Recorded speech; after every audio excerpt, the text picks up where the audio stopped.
une semaine de rodage, l'a dit Olivier Véran. En revanche, si un client se fait contrôler sans passe sanitaire dans un restaurant, il risque une amende de 135 €. Quant au gérant, il risque une mise en demeure ainsi qu'une fermeture temporaire de son établissement.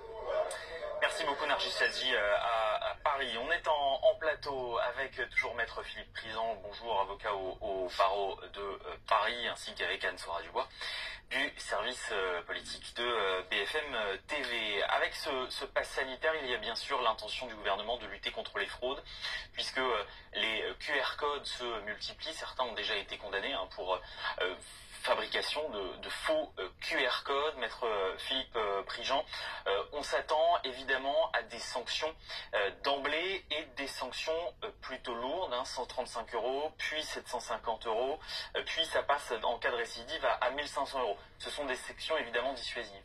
Ce sont des sanctions dissuasives et plus exactement ce sont des sanctions qui relèvent du chantage. Parce que quel est l'objectif? C'est de forcer les gens à se faire vacciner. Quand on dit c'est de la dissuasion, vous avez raison, mais vous restez dans la litote. C'est clairement, tu vas payer et tu vas payer de plus en plus cher jusqu'à ce que tu acceptes un vaccin, y compris s'il n'y a aucun risque pour toi, y compris si face au Covid, y compris s'il y a peut-être un risque dans la vaccination, c'est juste du chantage. Non, mais alors, les risques de la vaccination, ils sont évidemment très contrôlés. Là, vous parlez de risque.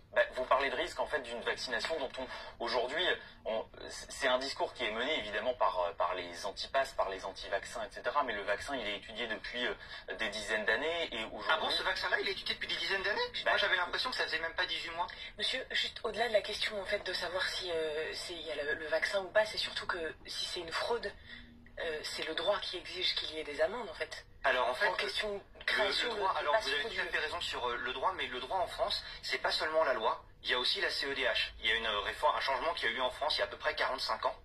C'est que le droit international fait partie de notre droit, notamment la CEDH. Et là-dessus, on a un arrêt de principe de la CEDH du 8 avril dernier. Donc c'est une époque où la question de la vaccination obligatoire et la question du Covid se posait. Le 8 avril dernier, on savait tous que le Covid existait.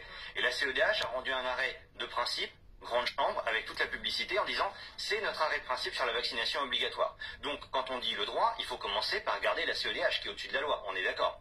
On est tous d'accord que la CEDH est au-dessus des lois. Du coup, la CEDH nous dit il y a tout un ensemble de conditions à respecter pour qu'on puisse imposer une vaccination obligatoire. Mais c'est une fraude, quoi qu'il arrive. Et alors, non. On peut pas dire parce qu'on a une interprétation sur la justification ou non du vaccin, une fraude n'est plus une fraude. Ça n'existe pas en fait. Bah si. En fait, non. Ah bah si. Non, créer un faux QR code et prendre l'identité de quelqu'un, vous avez fait des études de droit. Ça reste une fraude. Vous avez fait des études de droit. Ah non, j'ai pas eu cette chance. Études de droit, donc je vais vous répondre.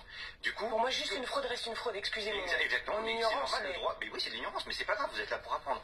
Le QR code qui est employé qui est faux, si vous avez une obligation qui est illégale à la base, parce qu'elle viole la Convention européenne des droits de l'homme, le fait de se dérober à cette obligation mais pour vous, le pass sanitaire est illégal? Ah, pour moi, le pass sanitaire est illégal parce qu'il viole la CEDH. On a quand même... Et ayant été validé par le Conseil constitutionnel, il reste illégal. Bien sûr. Enfin, on est quand même d'accord que non, mais ça paraît être une base.